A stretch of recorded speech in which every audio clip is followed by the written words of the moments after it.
students. Today we will discuss about very important topic for board exam, geometry of complex compound. जो कि पूछा जाता है हर बार board exam में एक ना एक क्वेश्चन आता ही है।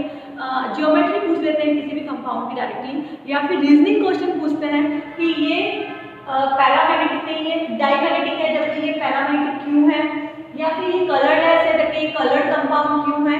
ऐसे रीजनिंग क्वेश्चन बोर्ड एग्जाम में बहुत पूछे जाते हैं। आपको दो कंपाउंड दे रखे होंगे, उसमें सिर्फ डिफरेंस होता है लिगेंड का, कि यहाँ पे Cl है जबकि यहाँ पर Cl है। लिगेंड के चेंज होने से उनकी प्रॉपर्टी भी चेंज हो जाती है। अगर आपके पास Cl होगा तो ये डाईमैग्नेटिक होगा, Cl होगा तो पैरामैग्नेटिक होगा। ये डिपेंड करता है आपकी VBT पर, जिसके अंदर आपके पास दो टाइप के लिगेंड्स होते हैं। हाइब्रिडेशन, आपने कोऑर्डिनेशन नंबर 4 लिया है। जब 4 कोऑर्डिनेशन नंबर होता है तो हमारे पास दो टाइप के हाइब्रिडेशन आते हैं, sp3 एंड dsp। sp3 के अंदर एक s और 3 p हो गए 4। dsp के अंदर एक d, एक s और 2 p हो गए 4। तो जब 4 कोऑर्डिनेशन नंबर होता है तो दो टाइप के हाइब्रिडेशन की पॉसिबिलिटी होती है। एक होता है sp3 और दूसरा होता है dsp। sp3 जब भी आता है तो टेट्राहाइड्रल शेप होता है, जो आप लोगों ने बीएस बार में पढ़ा होगा, और dsp2 जब भी आता है तो स्क्वायर प्लेनर शेप होता है।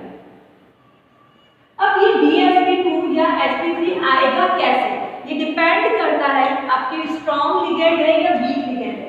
जब भी स्ट्रॉन्ग लिगेंड होता है तो आपके पास आता है dsp2, उसके अंदर इनर ऑर्बिटल काम में आते हैं।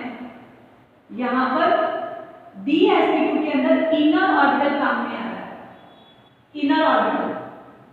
और जब sp3 होता है तो वीक लिगेंड हम लोग काम में लेते हैं, जो कि पैरिंग नहीं करते हैं। इसके अंदर आउटर ऑर्बिटल काम में आते हैं। ठीक है, स्ट्रॉन्ग लिगेंड कौन कौन से हैं? हमारे पास 3 स्ट्रॉन्ग लिगेंड्स हैं। पहला आता है NH3, CO एंड Cl। ये 3 जो होते हैं वो स्ट्रॉन्ग लिगेंड होते हैं, जो कि पैरिंग कर देते हैं। और जब भी पैरिंग होती है तो इनर ऑर्बिटल काम में आते हैं। वीक लिगेंड कौन कौन से हैं हमारे पास? सारे वीक लिगेंड हैं। इसके अलावा H2O है, F है, Cl है, Br है। ये सारे लिगेंड जो होते हैं वो वीक लिगेंड होते हैं, जो कि पैरिंग नहीं करते हैं। जब पैरिंग नहीं होती है तो आउटर ऑर्बिटल काम में आता है। तो ये जो इंट्रोडक्शन था कि जब स्ट्रॉन्ग लिगेंड होगा तो हमेशा 4 कोऑर्डिनेशन नंबर होने पर dsp2 हाइब्रिडेशन आता है, और जब वीक लिगेंड होगा तो हमेशा sp3 हाइब्रिडेशन आता है। अब जियोमेट्री कैसे निकालते हैं कॉम्प्लेक्स कंपाउंड की, वो हम लोग स्टेप बाय स्टेप पढ़ते हैं।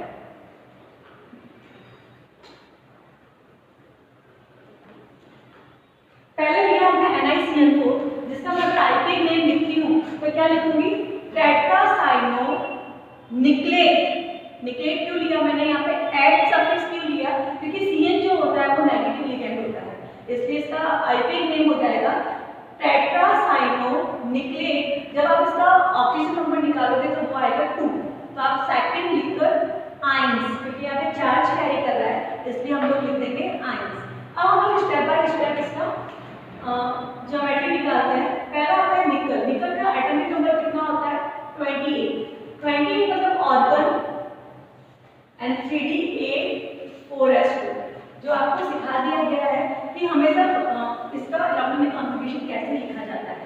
उसके बाद हम लोग क्या करेंगे? इसका ऑब्जेक्ट ड्रॉ करेंगे 3D8 एंड 4s2।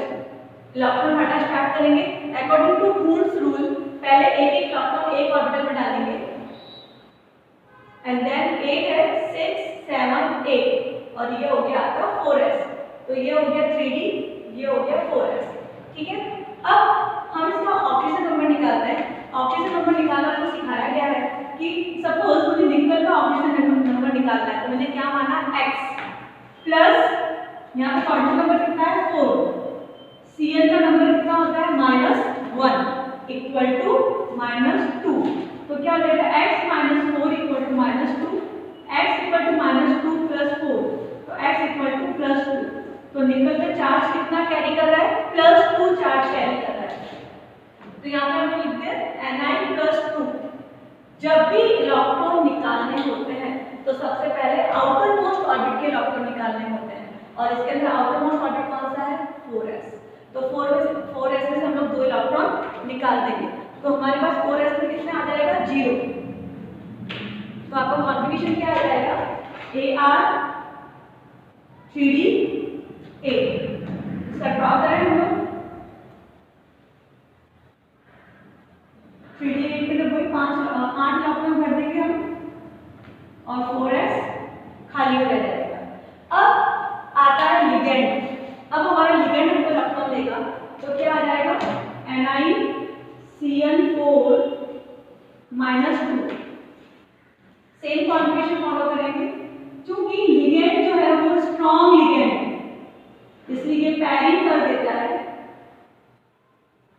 ये इलेक्ट्रॉन जो होता है वो यहाँ चला जाएगा क्योंकि ये स्ट्रॉन्ग लिगेंड है।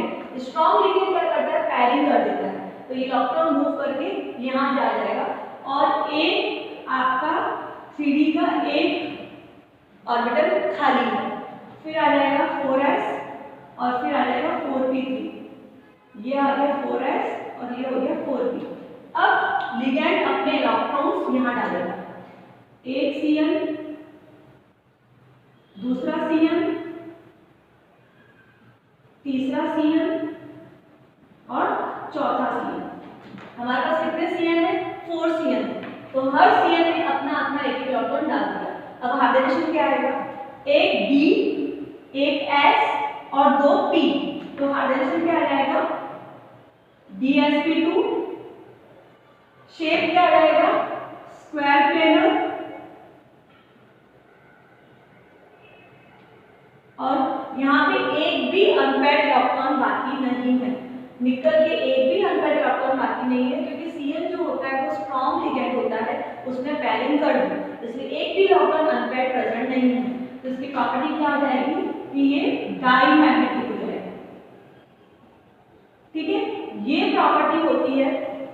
आपको यही क्वेश्चन पूछा जाएगा जो अनपेयर्ड इलेक्ट्रॉन प्रेजेंट ही नहीं है तो कलरलेस होगा डाईमैग्नेटिक होगा DsP2 होगा और इसका शेप जो आएगा वो स्क्वायर प्लेनर आएगा। ये होता है स्ट्रॉन्ग लिगेंड का।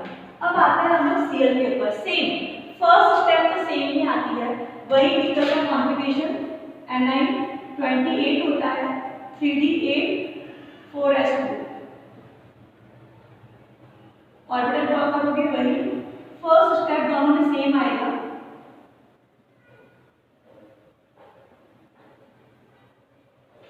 और 4s2 सेकंड स्टेप में वापस इसका ऑपरेशन नंबर निकालोगे तो 4 + 2 ही आने वाला है Ni+2। तो 3d में से इलेक्ट्रॉन 4s में से इलेक्ट्रॉन निकल जाएंगे ऑर्बिटल ड्रॉ करोगे।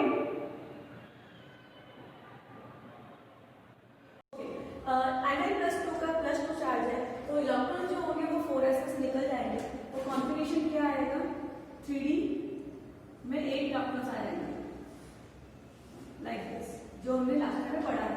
4s आपका खाली हो जाएगा। अब आपका लिगेंड आता है NiCl4। NiCl4 जो होता है वो वीक लिगेंड होता है। वीक लिगेंड होता है इसके साथ पैरिंग नहीं होती है तो आपका जो 3d के इलेक्ट्रॉन्स है वो एज इट इज रहेंगे उनमें कोई चेंजेस नहीं आएगा। ये एज इट इज रहेंगे इसमें पैरिंग नहीं होगी। यहाँ पे स्ट्रॉन्ग लिगेंड था इसलिए ये इलेक्ट्रॉन यहाँ चला गया था पैरिंग हो गई लेकिन यहाँ पे ये वीक लिगेंड है इसलिए इसमें कोई चेंजेस नहीं होंगे। फिर हमारे पास आता है 4s और फिर आता है 4p। ये हो गया आपका 3d 4s और 4p। Cl अपने इलेक्ट्रॉन्स डालेगा Cl अपने एक इलेक्ट्रॉन्स डालेगा यहाँ पर Cl यहाँ पे वापस Cl यहाँ पर Cl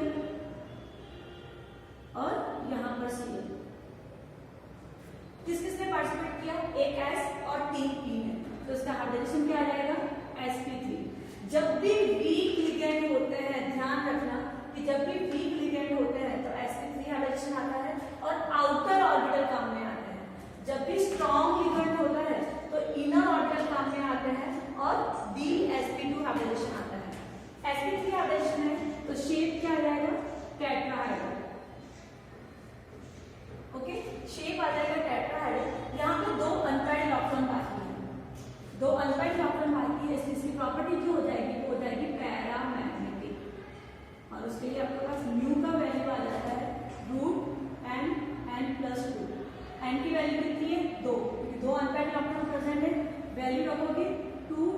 equals to 2 into 4 equal to √8।